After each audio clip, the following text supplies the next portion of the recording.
Hey, this is Dan Paladin from the Behemoth, and you're listening to the Party Chat Podcast. Xbox on. Game on, baby! Wow!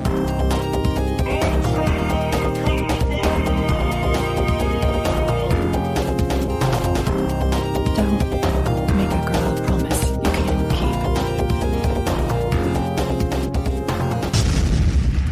keep. Let's do this.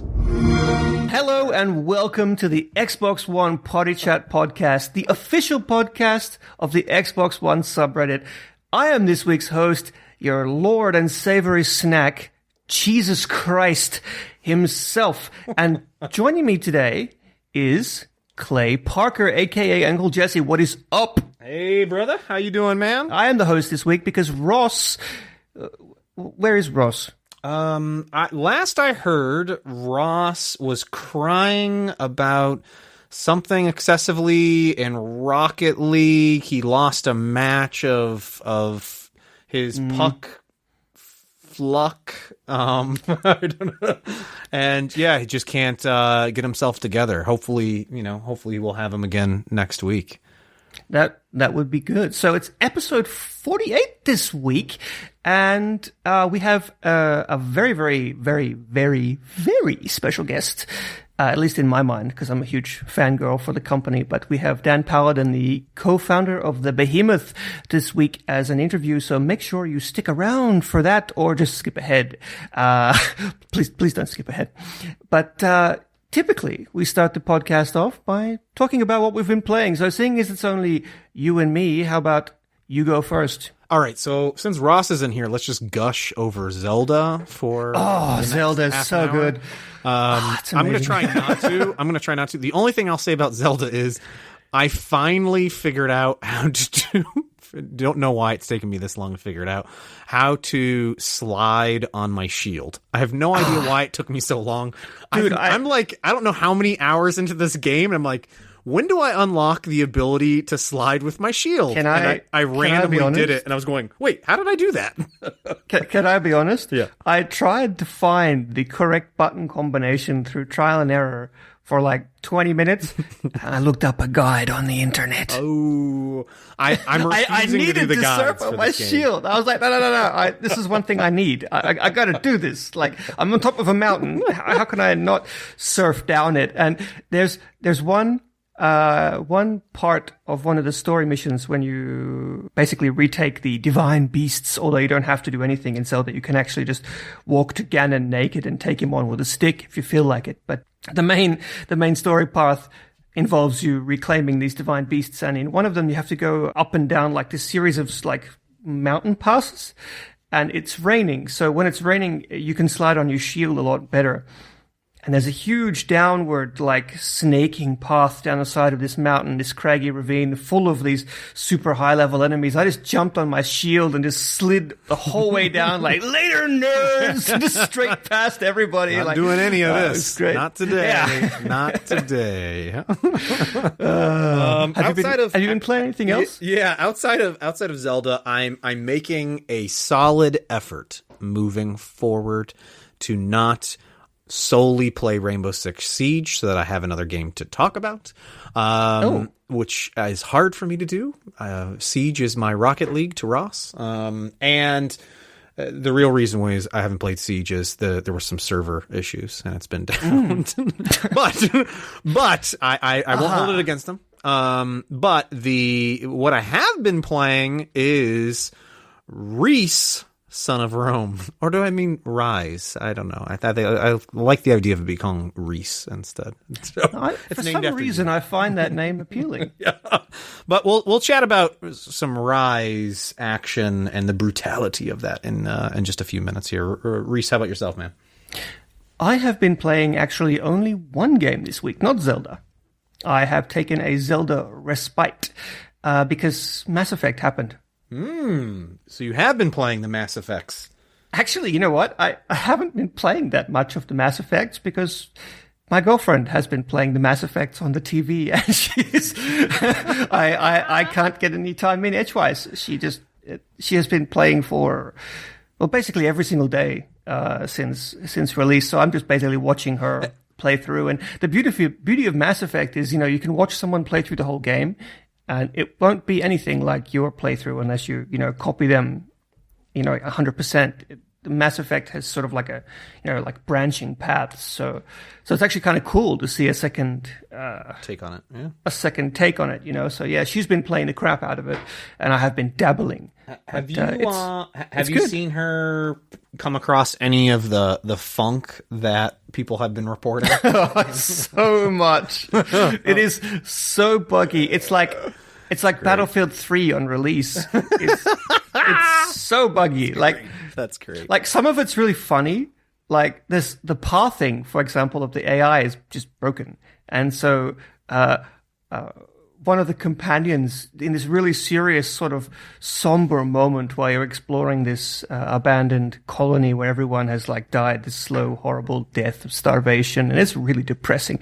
And, her squad mate just decides to climb up onto this bookcase for no reason and have this really emotional conversation looking down at you from on top of a bookcase.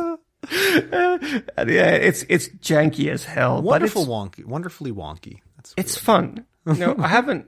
The combat is fantastic. Like, it's really good. It's responsive and it controls well and it feels good and you've got plenty of mobility.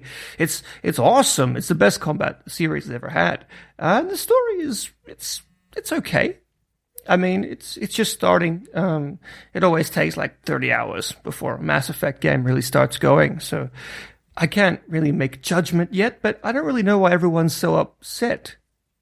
Yeah, it looks. I'm still interested in playing it, and what I'm most interested in that is again the combat, and I actually like the idea of not being locked into a particular I can't remember what the term is in the game. Bionic, or the kit, or whatever it is that you can on the fly switch between them. I think that's a pretty cool idea. Yeah, it's different at least. Yeah.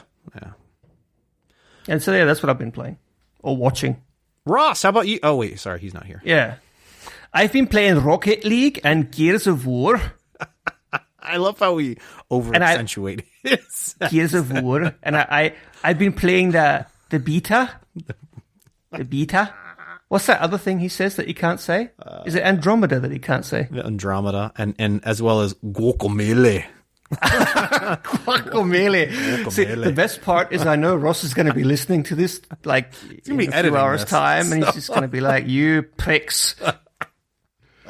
We love you, Ross. How about we move on to the first topic and see what's been actually happening in the subreddit? What do you think? That's perfect. You're listening to Xbox One Party Chat Podcast. This week in the subreddit. All right, so let's take a look at the first story that we're going to chat about here. But we're going to chat about a few things, I think, before we jump into the interview with Dan. But let's take a look at user Sheeper1 was the lucky user here that posted the games with gold. It's finally happening!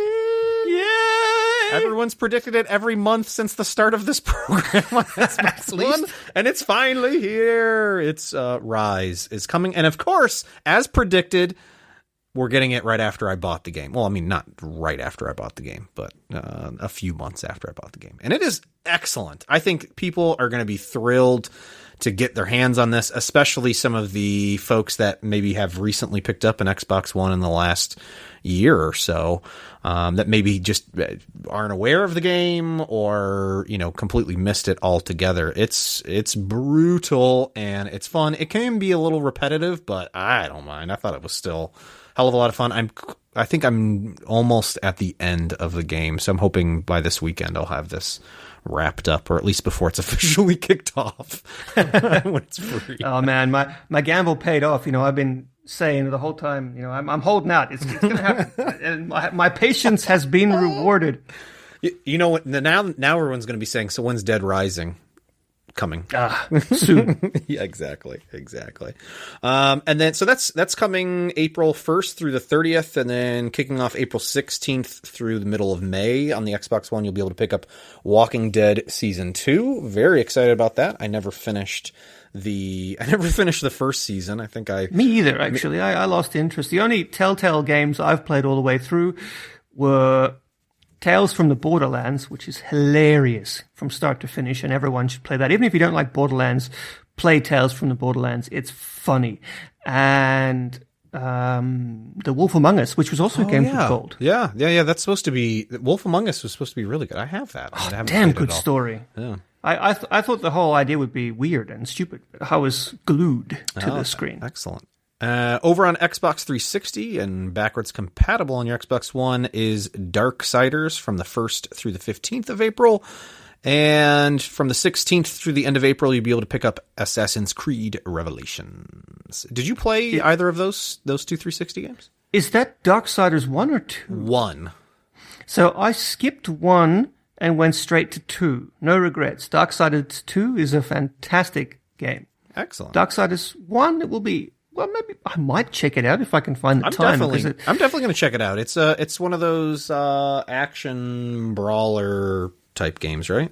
No, it was sort of. It's more like Zelda in that. Oh, really? Yeah, especially Darksiders 2 is like way more. But there's like an overworld, and you sort of basically navigate between dungeons, more or less. And in each dungeon, you get a special unique power or kajigger that you need to defeat the dungeon, and then you move to the next one, and it lets you access the next area. And, this is typical Zelda-style gameplay before Breath of the Wild was a thing and just sort of threw all those conventions in the garbage. But, so yeah, it could be interesting to definitely check out at some point, at least to see the beginning. I mean, did they announce, or are they teasing Darksiders 3? I'm not I think they sure. teased it. Yeah, because that'll be exciting. I always thought the characters were very cool. The idea of the four horsemen. Yeah, and they had this really cool sort of cartoony, hyper-masculine style, but it looks really good. Weapons and huge characters. Can't you also scale buildings in that game? Yes, you can. Cool. That's very cool. Love those mechanics. Assassin's Creed, I won't lie, I have no interest in like any of the Assassin's Creed games. Just zero interest in Assassin's Creed games. And I don't know why. I feel like I would really enjoy those. I don't care to play them. Maybe if they did the Samurai one. I think I might have mentioned this before. But You definitely mention this basically once a week. The problem I have with the Samurai Assassin's Creed is it's been done. But has it It's really been done so many times? Yeah. I mean, not with modern hardware. I think the last Assassin game we had for ninjas was what was it called? It was on the OG Xbox and on the PS1 and the PS2 and the PS3. Samurai Showdown 14. No, there was an actual ninja stealth game, and you had to like hide behind buildings, and you could run along the roofs. And someone who's listening right now who knows this, it's on the tip of my tongue, but I'm not going to resort to Google. So feel free to call that out in the please the posting when we post this, because now I'm also very interested. I don't recall there being a really cool samurai game out there, or ninja assassin type game besides Ninja Gaiden. Mm-hmm. It's Gaiden, by the way.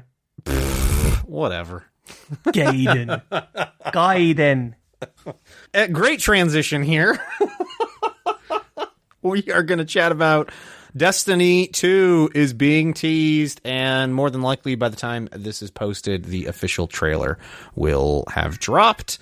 It's another Destiny. I know a ton of people are going to be very excited about this. I'm actually more excited from a cosplay perspective. But I won't talk about that since a lot of people hate when I talk about that stuff. So cosplay? Yeah. You mean like you want to make like 3D printed masks or what? Yeah, something like that. But we don't talk about that stuff here.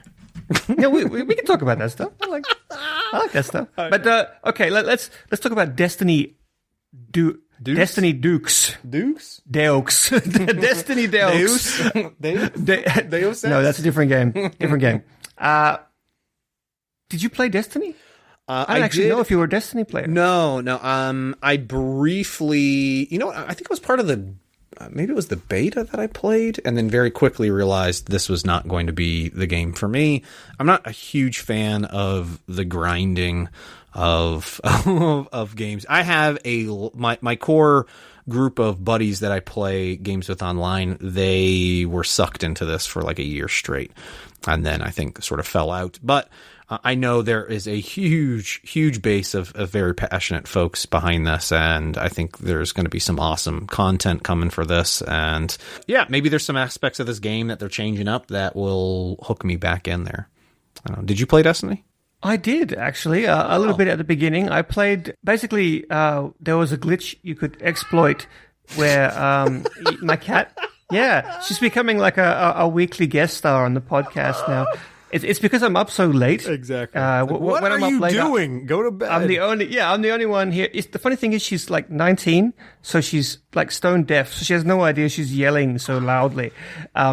Anyway, back to Destiny. I played at the beginning, and there was an exploit at the very beginning known as the loot cave, where basically you could just stand in one spot with a group of people and shoot into a cave as soon as enemies spawned, and the drop rate was incredible, because I hate grinding as well. And ain't nobody got time for that. We're all grown-ass old men, who has time to grind for 50 hours? But I wanted to play the raid because all my friends were going to do it. We had this big group of people. It was going to be fun. But in order to do the raid, you had to have this gear requirement. So we just basically chilled out for a couple of days of play session, just like for an hour at a time, basically just, talking over party chat and then exploiting this loot cave. Then we took all the gear and we ran the raid, and it took us an entire weekend to figure out how to beat the Vault of Glass, because we played it like the first day they opened the vault. They actually delayed the vault by a week or two. I can't remember what it was.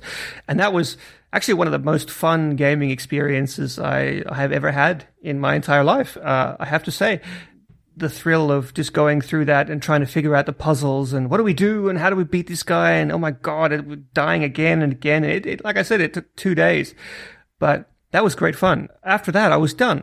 I was like, okay, that was awesome. I'm done here. I'm going to end it at this high point. So I never actually came back for any of the DLC or the new raids or any of that. I didn't really have an interest. I felt that I had gotten everything I needed out of Destiny.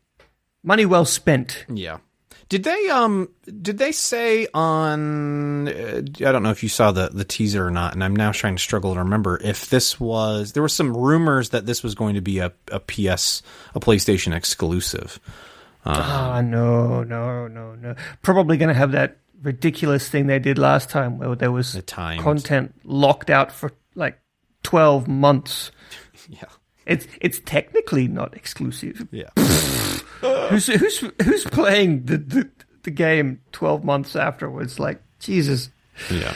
But yeah, I mean, a lot of people were upset with Destiny. I know that it was a highly divisive game, and a lot of people are calling Destiny 2, let's hope we get it right this time.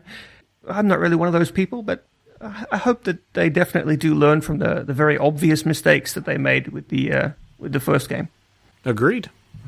All right, moving on to the next story is one that I've completely forgot to grab the username who posted it. Oh. Give me 2 seconds here to find that. I'll grab it here in 2 seconds. Sargento Orisis? You probably shouldn't have said anything. Yeah, exactly. I shouldn't have said anything, but that's fine. That's fine. We like to jack up users' names here because no one has a clean username anymore. Not a simple username. All the good ones are taken, like Uncle Jessy spelled with a Y instead of an E because he's a jackass and didn't spell it right the first time around. Yeah.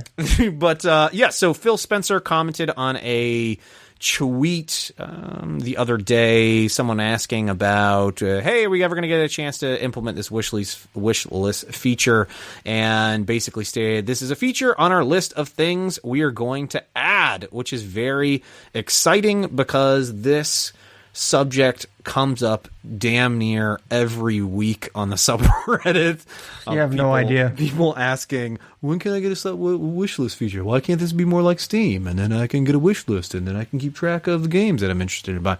We all get it, and it sounds like they do, and it's hopefully something maybe we'll see here later in the year. Maybe we'll talk about it at E3 and some of their big announcements, but I'm excited about it. I'm not hugely, it's not like my top 5. I don't even think I have a top 5 wish list at this point of features. I kind of like how things are working at the moment. But yeah, I would enjoy a wish list.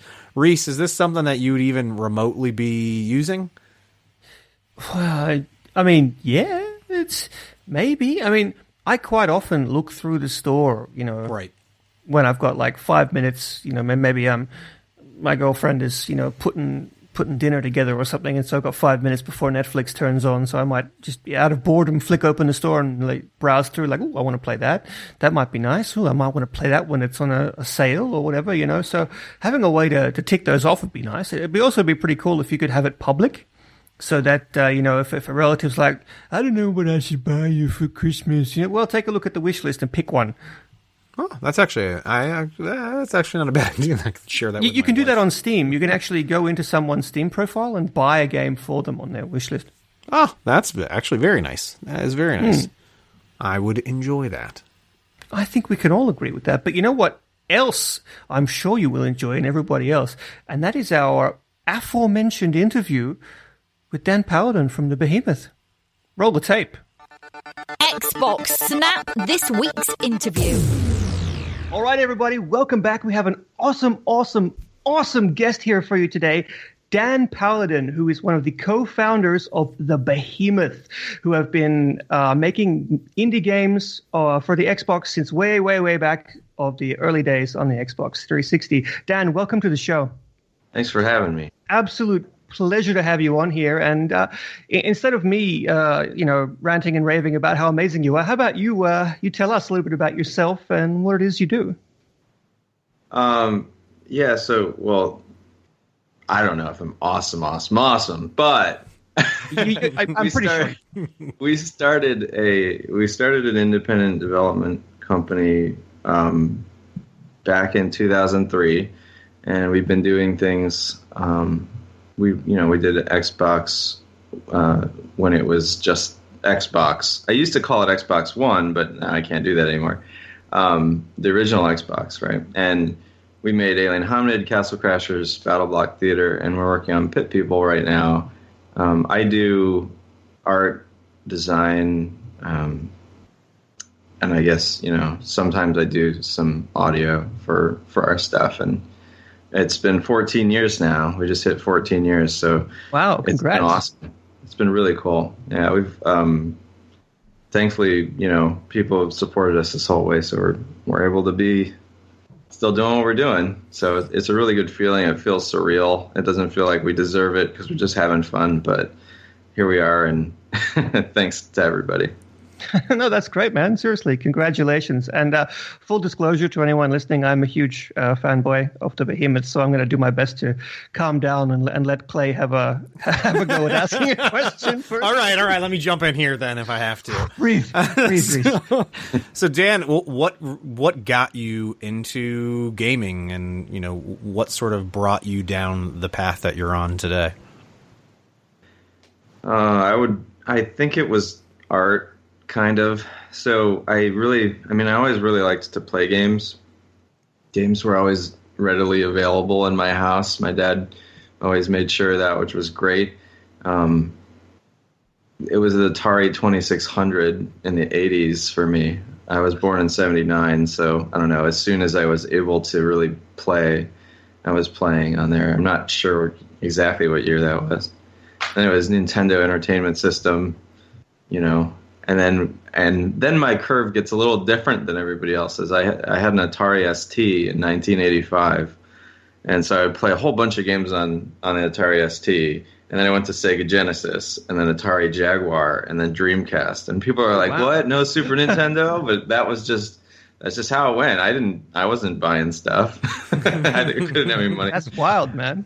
Yeah, but there are a whole bunch of really cool games out there that, there's some that I played on Atari ST that have just never been made like that ever since. Like Typhoon Thompson, if anybody ever wants to look that up. That game is really cool, and nobody's done anything like it since. There's a whole bunch of games like that just nobody's ever touched. And I think just playing all those was always really exciting for me. I wasn't really taking account to what they were doing with design or anything at the time, but I would draw all the time, and I wanted to do art in some way, and I kept trying to figure out how to put it back into games.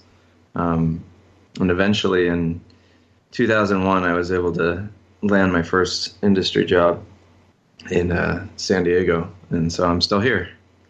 Okay, in San Diego. Tell us a little bit Blair. Tell us a little bit more about the Behemoth. Like maybe give us the quick TLDR version of how you guys got started. So after I moved to San Diego, I worked for a place that went under about a year and a half after, and then I went to another place, and that place went under maybe 6 months later, 5 months later. And I was already tired of it. I was tired of losing my job for things that were totally out of everybody's control, really.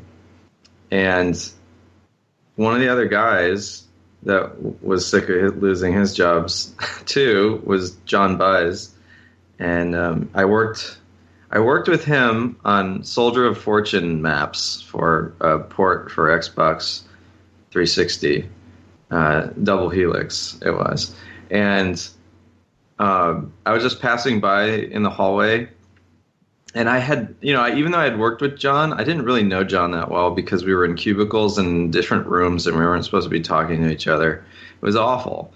And I was walking down the hall and I heard him playing Alien Hominid. I just heard that gun sound and I knew it. And I was like, hey, I worked on that. He's like, really? I was just going to ask those guys to start a company. And I'm like, no, you weren't. And, I actually turned him down like twice. I said no because, it was amazingly unrealistic. Like, being an indie's tough now, but back then, you got to remember there was no Steam, there was no, there was nothing. There was no. You made a website and sold your game on it. Of course, Minecraft did that, and they did pretty good. But yeah, they did okay. There wasn't really a lot of options for indies, and there wasn't a lot of success. So the rate of success was less than 0.5% of being alive. So I was like, I don't know, man, I don't want to go through this again. I want to go through another. But he convinced me, and I started working on stuff. And as soon as I started working on like so he was playing the Flash web version of Alien Hominid, and as soon as we were working on the console version of Alien Hominid, everything just was so much more exciting than it had been before. And it was already pretty exciting. I don't want to downplay the other people I worked with. I had fun at those places, but just being able to choose what you're going to work on is just super liberating. And then I guess one other funny kind of detail is John and I were in San Diego, and Tom Fulp was off in Philadelphia. He still is. And I emailed him and I said, hey, so I guess this weird guy at my work, he wants to start a company. And he wants to do it with Alien Hominid. Is that cool? Are you in? And Tom literally just writes back, okay. Like, just, okay. And I come back to John, and I say to John, I go, all right, Tom's in, man. We're ready to go. John, so the amount of risk that John put into the company is huge. We owe him everything. And he had no idea what he was getting himself into with how loose I was. Because he has 2 kids, a wife, and a house. He remortgaged his house. He bet it all on the Behemoth. Wow. And then so when it was time, 2 weeks, 3 weeks down the road, I'm like, okay, Tom, we need you to get started. He's like, huh? Like, he just writes back, huh? So we only have 2 words from Tom now.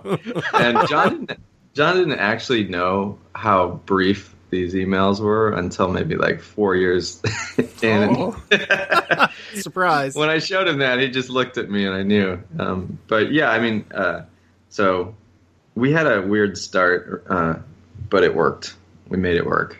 And I think that's sort of how we do our games too. We kind of never know what we're doing and always try to do a different game. And I think that's the key, is you need to never know what you're doing, apparently. Sounds about right. Yeah. Keep doing it. In fact, your company, the Behemoth, it's very well known for its very distinctive art style. You guys make games in every different genre you can imagine. No two games you've made have been even in the same genre, really, but they all have this distinct art style. So, I want to know, what some of your inspirations were for this style that you've created. Did you just pull it out of your ass, or what? Well, it's weird because I've never, some artists they'll be able to cite someone in particular, and I've never been able to really do that. I think there's a couple things. So there was a guy on TV who I'd watch right after Bob Ross, and his name was Mark Kistler, and he had this program called Mark Kistler's Draw Squad. And he would teach people sort of like the way the Renaissance masters would teach people. He taught to kids, and he would make it fun. And he'd be like, okay, we're going to use our perspective today, and here's how we do it. And he would teach you sort of how to foreshorten things when you're looking at the top of something, eye level and all that. And I would go ahead and draw with him, and every day he would do something on a mural and add to that mural. So at the end of every show, it was just, you'd see it come together over time. And in a way, in hindsight, that's kind of what game development looks like, right? Because our games take 3 to 4 years to make usually. So every day we just kind of make a little more and a little more until we have this great thing. And so he was really inspiring for me. I sent him in a drawing, and he actually came and visited because he was doing a talk at a school nearby. And I was super overjoyed. I'm like, oh my God, it's Mark Kistler. But I was so terrified at the time. I was just a kid. I was so afraid to meet him because there was a guy on my TV. I hadn't considered that he'd be at my house. So I didn't really talk to him that much, but I was absolutely inspired by him. And my high school art teacher, she let me she asked me what I wanted to do, and we were doing commercial art as the vocation. And I said, I just want to animate and make weird stuff. I don't really want to do logos anymore and things. And she's like, okay. So I spent most of my day in high school just drawing and animating whatever I wanted to, and she supported me. So I think those two together were huge because I just practiced a whole bunch, and I had, it was really unrefined. Even when we made Alien Hominid HD, it was, in my opinion, still unrefined, and there's a lot of things that are not they hadn't been fully realized yet. I think when you look at Pit People, you can see the curve for sure, but I see the curve between all of them. So it's really just an ongoing simplified thing. I really like simplicity, and I'm really impatient. So I tried to find something that allows me to work fairly quickly. Although it's still pretty hard to do. Like when you do something simple, if you get anything off, the whole thing is ruined. So it is still difficult, but once you get sort of accustomed to simplicity, it can be pretty quick for you. And we kind of need that in order to do what we do. Pit People has 1,400 unlocks in it right now. Really? Wow. Which is a lot. Yeah. Battleblock had 300, So there's just a lot that you have to get done in a what feels like a short time, but to everyone else waiting for the game, it never feels like that to them. No, the wait is. It sort of reminds me a little bit of Invader Zim. Did you watch that cartoon when you were younger? It's a bit like that, but yeah, I did. I did see that one. Yeah, I love that show.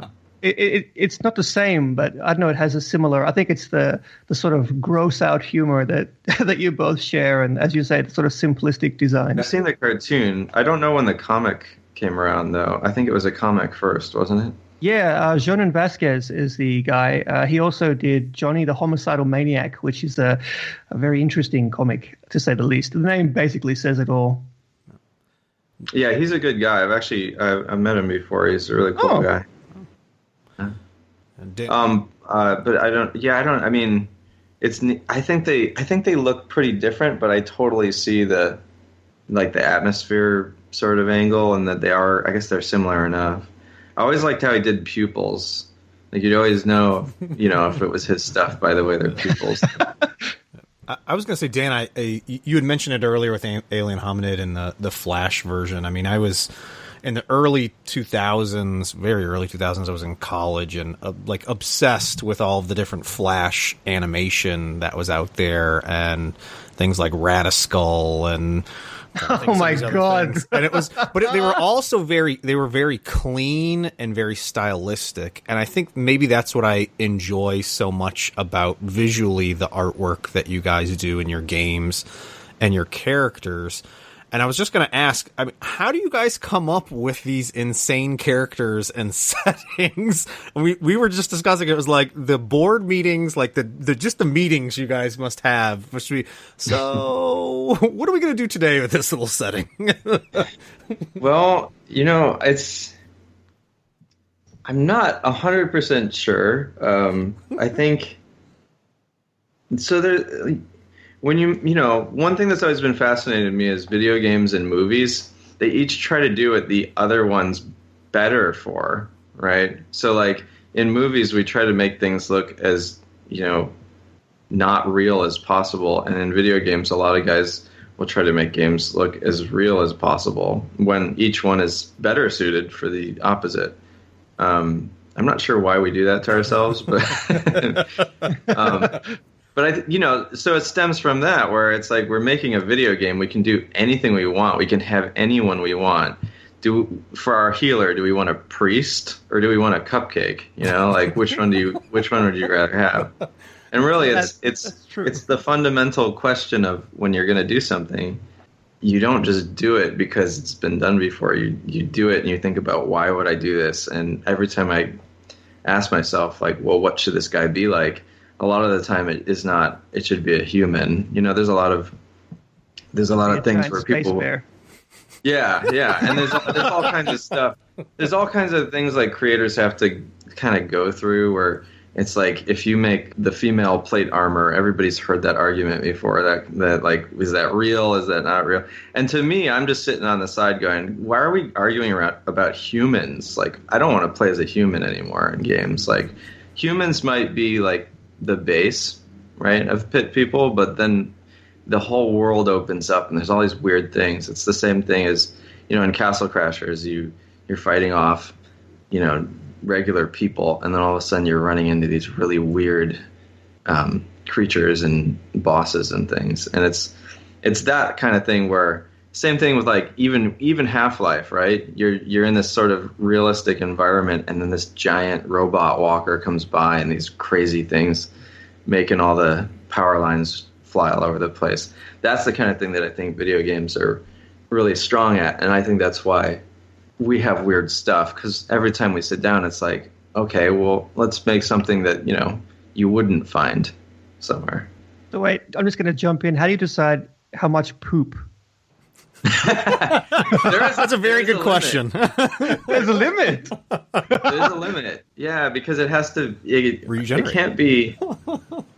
With pit people, I think we hit the limit. I think there's a technical limit. Might have been a little bit over. So that's the kind of interesting thing, because this time around, there's multiple people inputting what's going to happen, and if we're all sort of doing our own thing, it might be like, oh, I'm going to make a poop joke, and somebody else says they're going to do it too, and we didn't know yet. So I think we went a little bit. We're right on the line.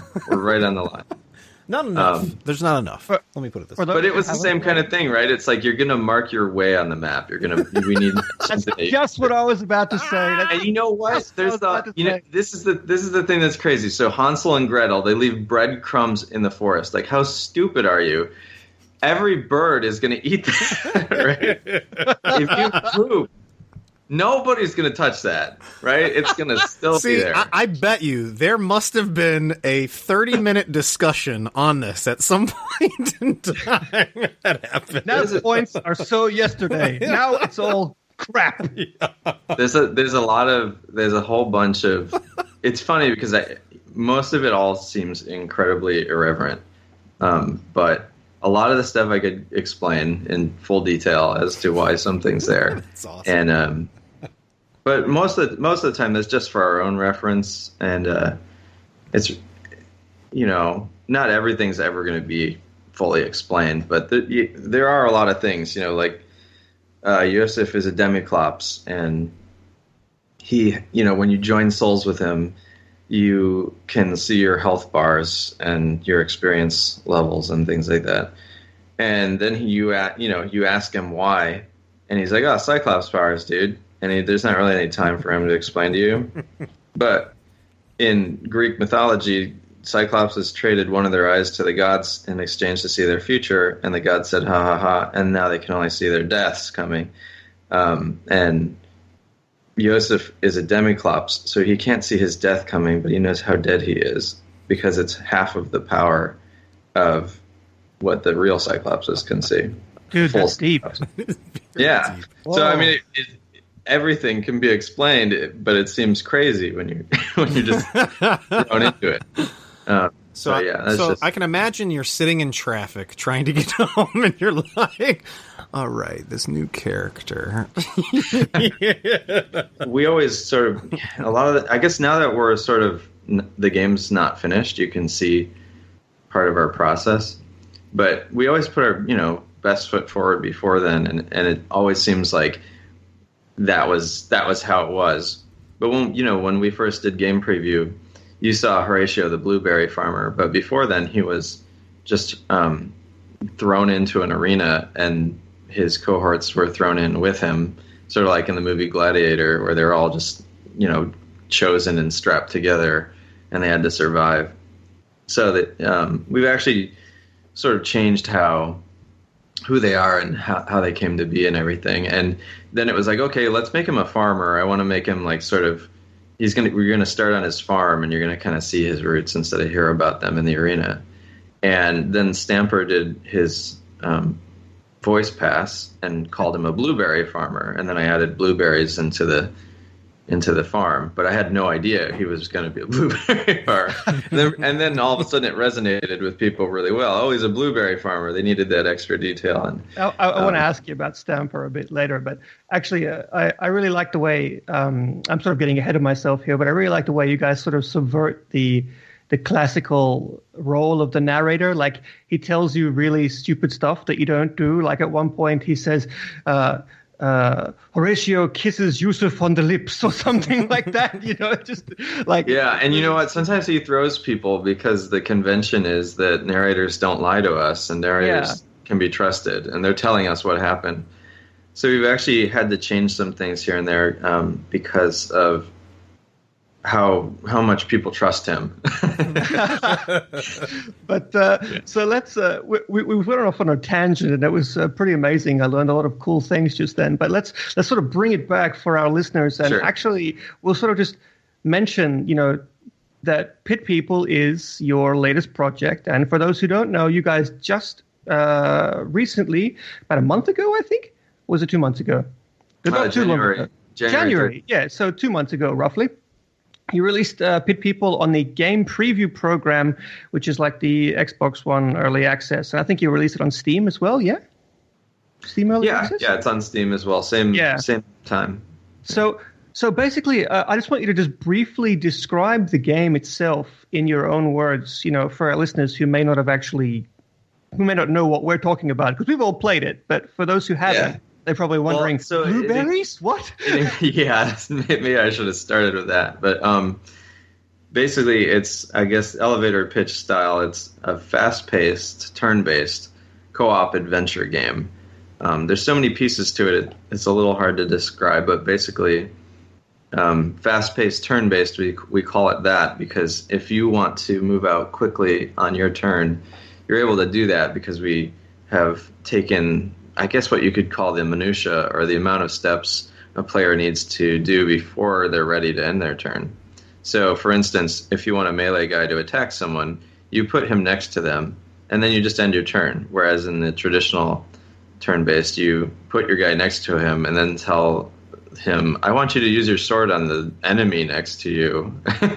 and then check how his percentage to hit and all that. We've stripped all that out. It's very simple, but it has in the change of the fundamental mechanics, it's become sort of its own sort of thing. The strategy in Pit People varies differently, and it's just as deep, in my opinion. I'd argue that it's just as deep as anything else that allows you to choose all those things.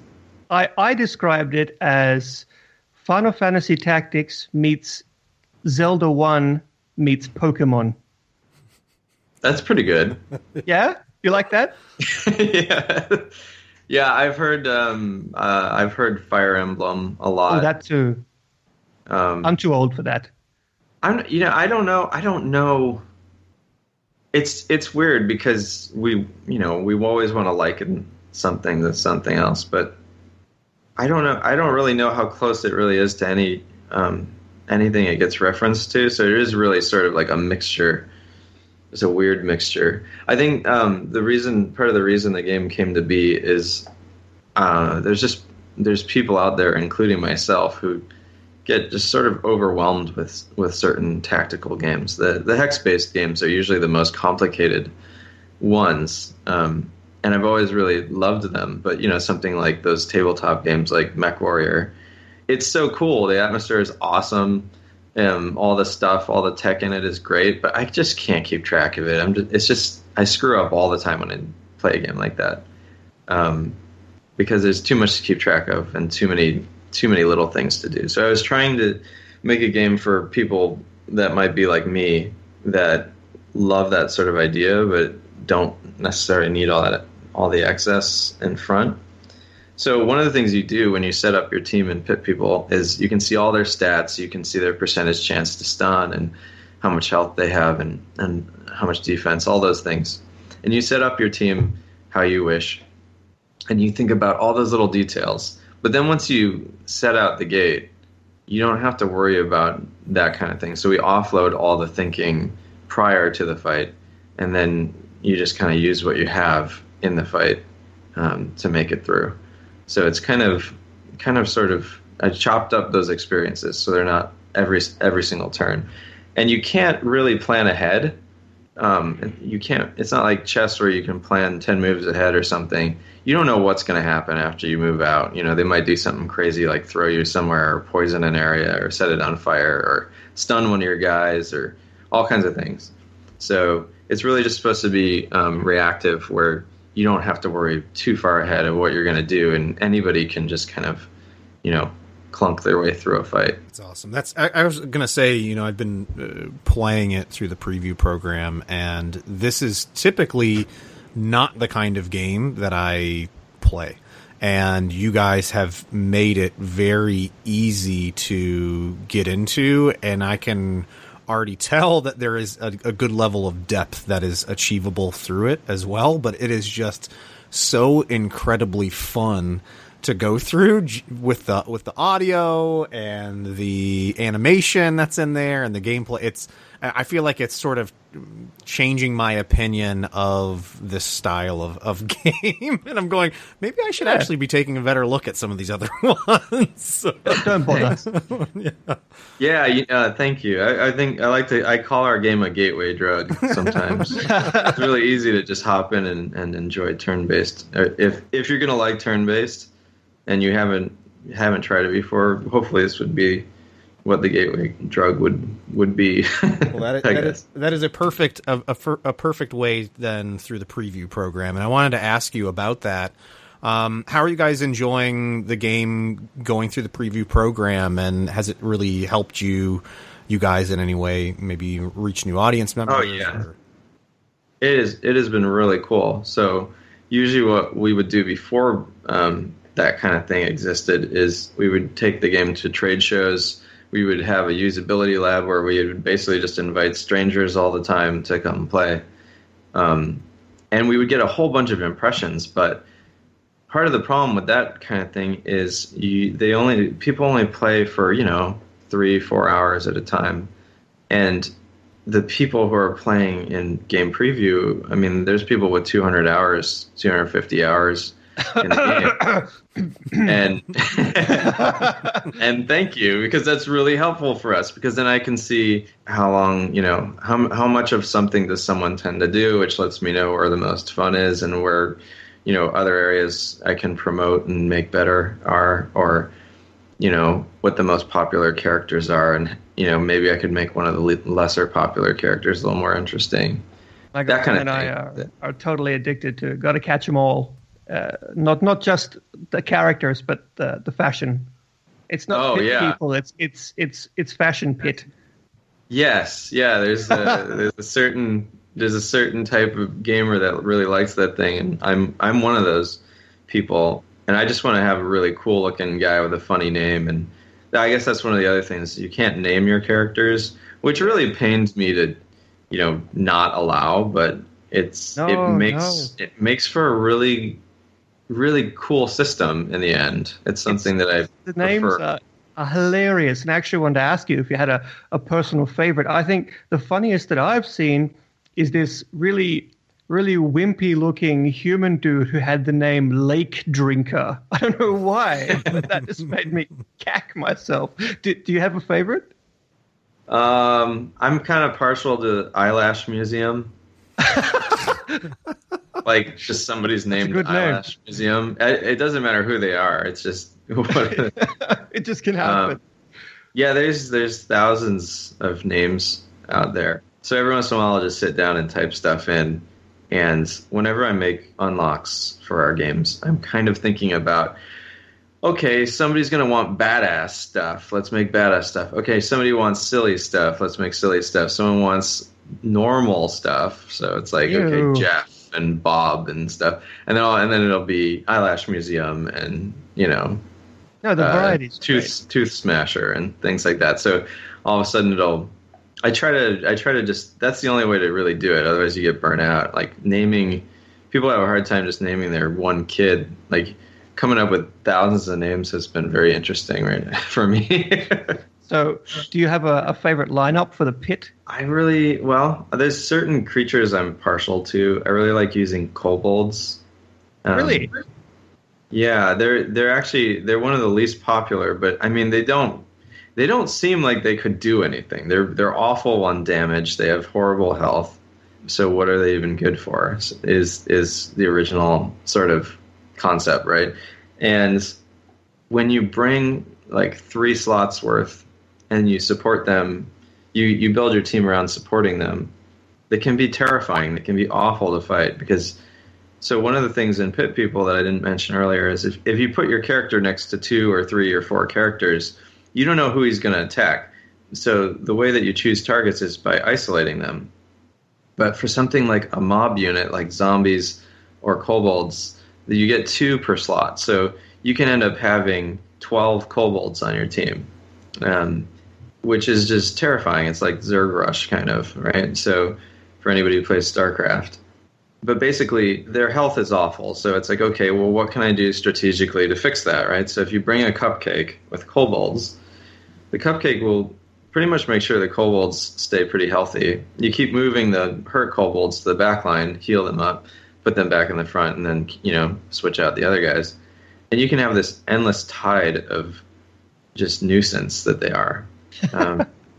So I like to have a kobold army, and but then it's like, okay, but this team's damage is awful. I just have a bunch of little guys stabbing stuff. This is crap, right? So one of the things I'll bring out is a Vampiress, and the Vampiress, she doesn't do a lot of damage either at first, but once people start bleeding, she starts doing more damage because she gets frenzied off of a bleeding target. So she can end up finishing things off and doing a lot of damage, but you have to make sure she stays alive. So then the last one I'll bring with me is a heavy shield user, so they can block the arrows that would normally do bonus damage on a Vampiress. I'm just writing all this down now. Yeah, it's a cool team. It is not overpowered or anything. It's actually somewhat difficult to use, but it's a lot of fun, I think, to use because you have to be really thoughtful, and it's very good at teaching you when you made a mistake. But when you do well with it, it's terrifying. And there's, so Stamper really likes kobolds as well. He's the one who got me on the kobolds, actually, because I was kind of like, whatever, they're whatever. And he would use them all the time, and I was like, holy crap, are they really doing that well? That's actually my next question is about Stamper. That you guys are using him as the narrator in Pit People, and he's returning, basically doing the same role as he had in Battle Block Theater. And Stamper has been on the internet since the internet was the internet. If anyone is not familiar with who Stamper is, just go and search in YouTube Fairy Wish Prince, and don't say I didn't warn you. It is a good one. Stamper he's hilarious, and I just want to know what it's like working with Stamper. And have you ever do you sit in on his recording sessions and stuff like that, or what? No, definitely not. So, Stamper, for me, the first time I ever met or heard of Stamper was when he was my roommate in Philadelphia. Okay. Yeah, we were roommates for like 2 years, just splitting rent, trying to make ends meet and everything. And from that, I knew he was funny. I mean, he was hilarious. Some of the things that he said in Battle Block were inspired by. We used to play Burnout Takedown, and in that game, you could unlock a gangster car, and we would always. And they were awful. They would slide everywhere, but they were super fast, and so we would get into these crazy races with these cars that were basically on ice. And we would smash each other into the corners and stuff, and go, yeah, see, and right, and so he brought sort of that gangster thing. He would yell into Battle Block's sort of cats kind of thing. But basically, since I know him and trust him so well, and I mean, if anybody's seen his work, they know he's good at what he does. He doesn't really require any real direction. The only thing I'll ask of him is, I'll say, okay, we need to communicate this to the player during this time, right? Don't try not to go over whatever, a minute and a half, and I need you to put these bullet points in somehow, however you want. And then he'll just make stuff. So for Pit People, he actually, I don't know, a lot of people might not know this, but he did the art, the voice, the writing for all of it. I didn't touch it. Really? I gave him like 1 or 2 poses for when Horatio gets mad, and that's it. Okay, wow, I didn't know that. That's an interesting tidbit. Yeah, I mean, so Fairy Wish Prince, same thing. He did the music, he did the voice, he did the animation, all of it, everything. So he's no stranger to that. Anyone who's Googling that and is unaware, just really don't say I didn't warn you. Yeah, just be careful. Just don't look it up at work, and you should be okay. Yeah. So I want to ask, just if you can tell us a little bit about this, the newest update that's just dropping for Pit People, Update 3, and also, if you can maybe tell us, what you guys are sort of thinking about doing in the future. And also, my girlfriend wants to know why you haven't included more cats. Well, so in Update 3. We're going to be introducing daily tasks and the Emperor's orders. So daily tasks, of course, reset every 24 hours. Right now, they are all co-op based in some fashion. So if you hop online and play PvP with a stranger, that's still considered doing co-op. Or if you hop on and do questing with a stranger or unfair. So I just want to see what happens when we have dailies that are very co-op centered. If people in the community hop on more with each other or not. But eventually those will be other types of dailies as well. And then there's what I think is a little more fun personally. The Emperor's orders are tasks that the Emperor randomly gives you, and you can only do one at a time. So he'll say, I need you to do 80 ice damage. And you're like, oh, I don't have ice on my team. Okay, I'll, try some ice out. And you get your 80 ice damage, and the Emperor gives you a gift. And then he'll say, okay, I need you to I need you to do something else. And you go and you do that. Like one of them is poop 20 times or something like that. And you just poop 20 times all over the map and get a prize. But really, it's supposed to, those are supposed to help encourage people to try other stuff out. And maybe they'll find things that they actually think were really effective that they hadn't been using before. And then there's some stuff when you're navigating. We've added a mini map, so now you can see all the quests that are out there. One of the things that I think people were sort of thrown by every once in a while is how much content is in there right now. There's a ton. There's over 10 hours of side quests, but a lot of people don't know that.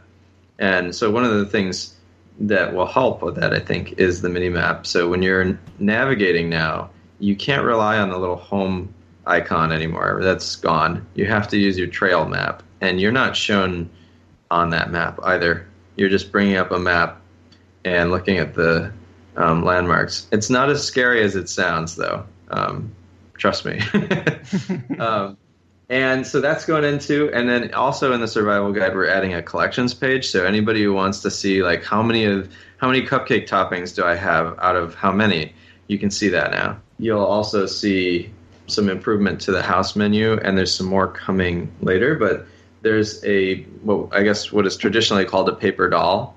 So now if you want to change out your weapon, you click on the right hand. If you want to change out your shield, you click on the left hand. And if you want to change your helmet, you click on the head. The creatures right now only have just like a 1 and a 2 that you click on, but those will, in the update coming up, will be, you actually click on the area of the creature that will be.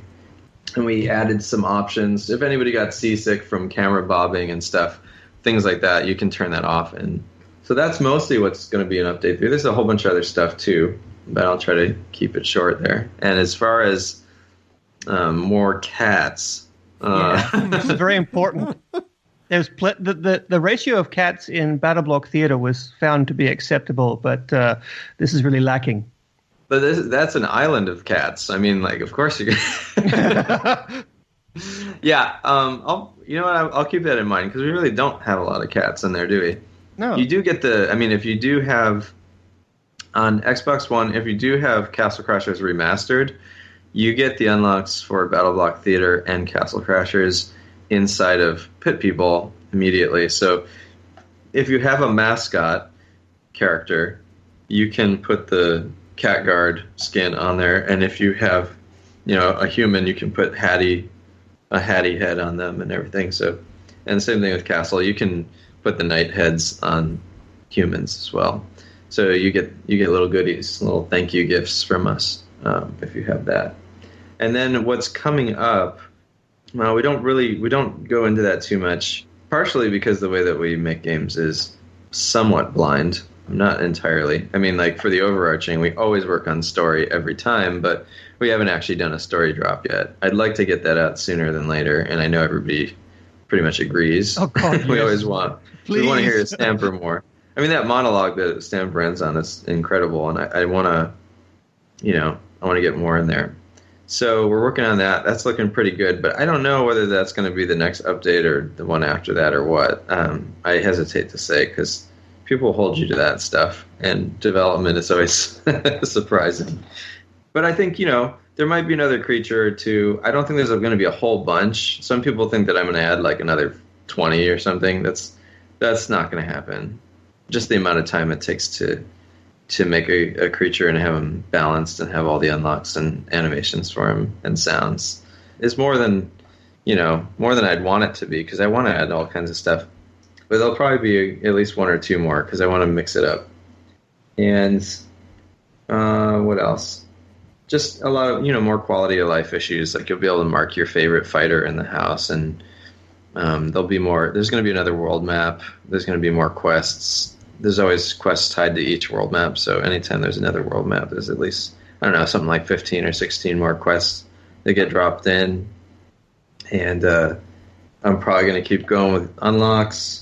And you're going to get more music for sure, especially in the city. Right now, Awesome. One thing I should give everybody a heads up at is you can't find any more records for the city. You can just find one and swap the music out in your city. We're still licensing and making the music. It's just not there yet, but it will be. And some of the tracks for weeks, that are coming man. Yeah, sorry about that. Searched for weeks. But it's tied. So when we do add it in, it's tied to everything. So any fight you do can yield a track in the city. So that's the good news. You won't have to go and do anything specific. When it's there, it'll just show itself at some point. That's nice. Well, thanks for all that juicy insider info. But before we go, we have one final question. And normally it's Ross who asks this question, but he's not here today. So I get to be the one for the first time ever. Oh, yes. So we have this very, very serious, very important a piece of like really hard-hitting journalism. So I'm sorry that I have to lay this on you, right? But what classic video game character could you knock out with one punch? There's a lot of good answers. I think that I could take out both ice climbers with one go. Both, just both of their heads. If it's lined up right, and I do it really well, I think I could take out the ice climbers. Okay, that's a new one. We're putting that in the. That's right. Right. That's a good one. But Dan, thank you. I'm just gonna go with that one. But you know what? There was one other thing I wanted to cover. Please. I wanted to just plug some other devs really quick on things I'm looking forward to and what I've been playing and all that. I really enjoyed a game called Everspace, which is also not complete. We've had the developer on here when he first released. Oh, really? Yeah. That game's great. It's really it's the best. That game's like if Binding of Isaac had a baby with FTL with Freelancer, I think. And that game's just so cool. So I don't know when that's going to be done or not, but that's really neat. For anybody who's on Steam, Mountain Blade is coming out with a new one. That's exciting. I need to get to Forza Horizon 3 because Forza Horizon 2 You really do, man. Favorite racing game. Like, you really do. Like, hands down, Forza 2, favorite racing game. And yeah, I think there might be a game called Arena Gods coming to Xbox. I'm not sure. I think it's coming to Steam. I'm not really sure where it's coming to, but Arena Gods is also one to look out for. It's really, really cool. Okay. So I just wanted to. I don't know any of these people, but I just wanted to push their stuff because it's really exciting. And there's another game called Ape Out that looks really, really interesting that just got announced. So look out for Ape Out too. No, it's cool, man. It's fine. And like I said, we had the Everspace developer on here when they first launched. That was a fun interview, and just released a content patch now, or it's coming out in a second, in like a couple of weeks. I believe so. I can't remember. Cool. Yeah. I felt so cool because I gave them some feedback, and then the next time there was stuff that got changed that was the feedback I gave. I have no idea whether or not like that was because of me or not, but I was like, oh, dude, cool. Totally you. Totally you. I can develop other games. So. It's on the podcast now. You know, Dan Paladin influences development of everything. I'm going straight to Kotaku, man. It's happening. There was just a couple dumb things like cloaking. Cloaking was way too simple to get away with a lot, and whenever you had fuel floating around, it showed it as if it was like a new exciting thing, and I asked that it gets grayed out because when you don't need fuel and you're full on it, it's kind of annoying, and they changed that. So I was like, yes, because I was like my only. That's how good the game is. The only thing I had to say was, you know, when there's fuel on the ground, it looks like it's something I can pick up, and then that was the only complaint I had. So really good game. Yeah. Well, Dan, thank you so much for joining us tonight. You've been a fantastic guest, and we wish you all the best of luck with Pit People and your future endeavors.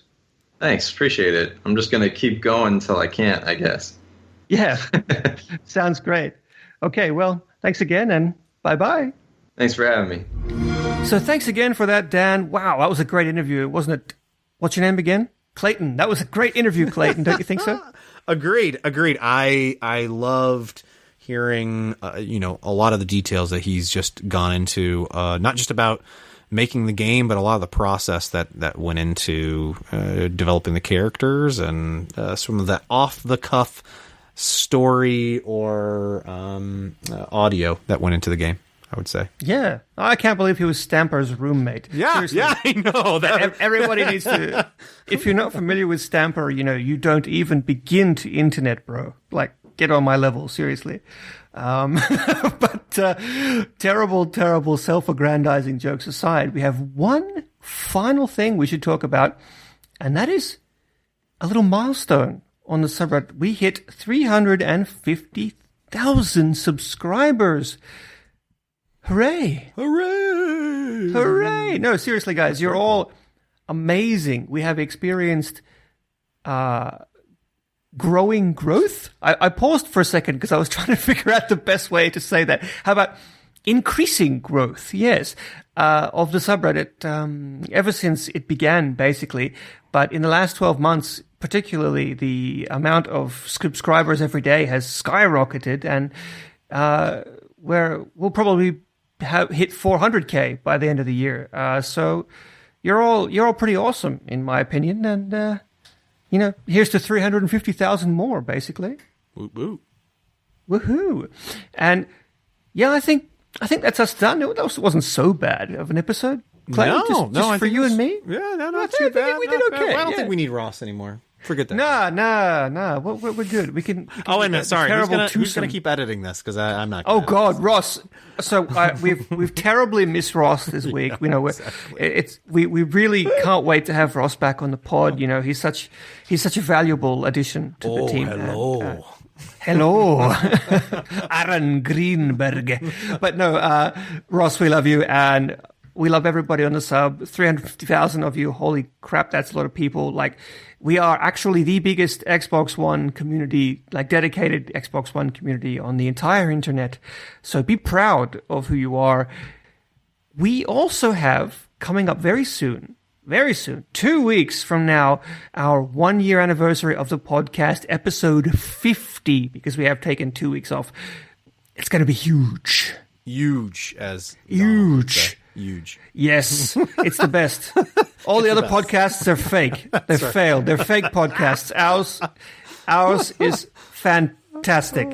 And yeah, it's going to be amazing. So make sure you tune in. We're going to have awesome guests, and it's going to be a great fun time. But until then, Xbox, turn off. You're listening to Xbox One Party Chat Podcast, the official podcast of the Xbox One subreddit. Let's do this.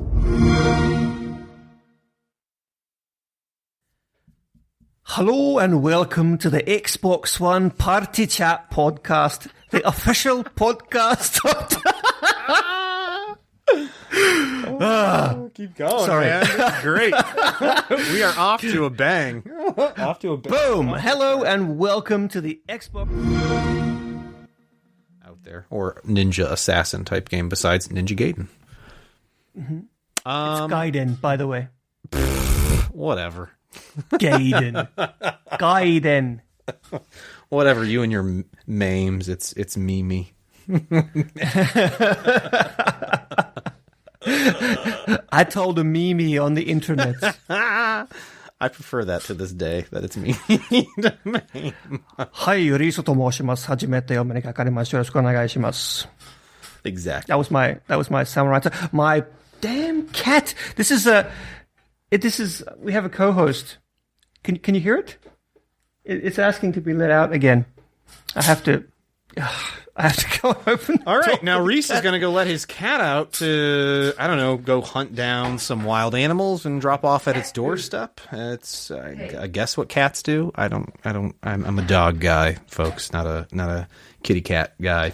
I need something that will actually participate with me in my life, not just hunt and devour things. Or maybe it's his creepy cat statue that he's talking about. I'm not quite sure. My creepy cat statue. I'm going to sneak that into as many Twitter pictures as possible. I'm back, by the way. Please do.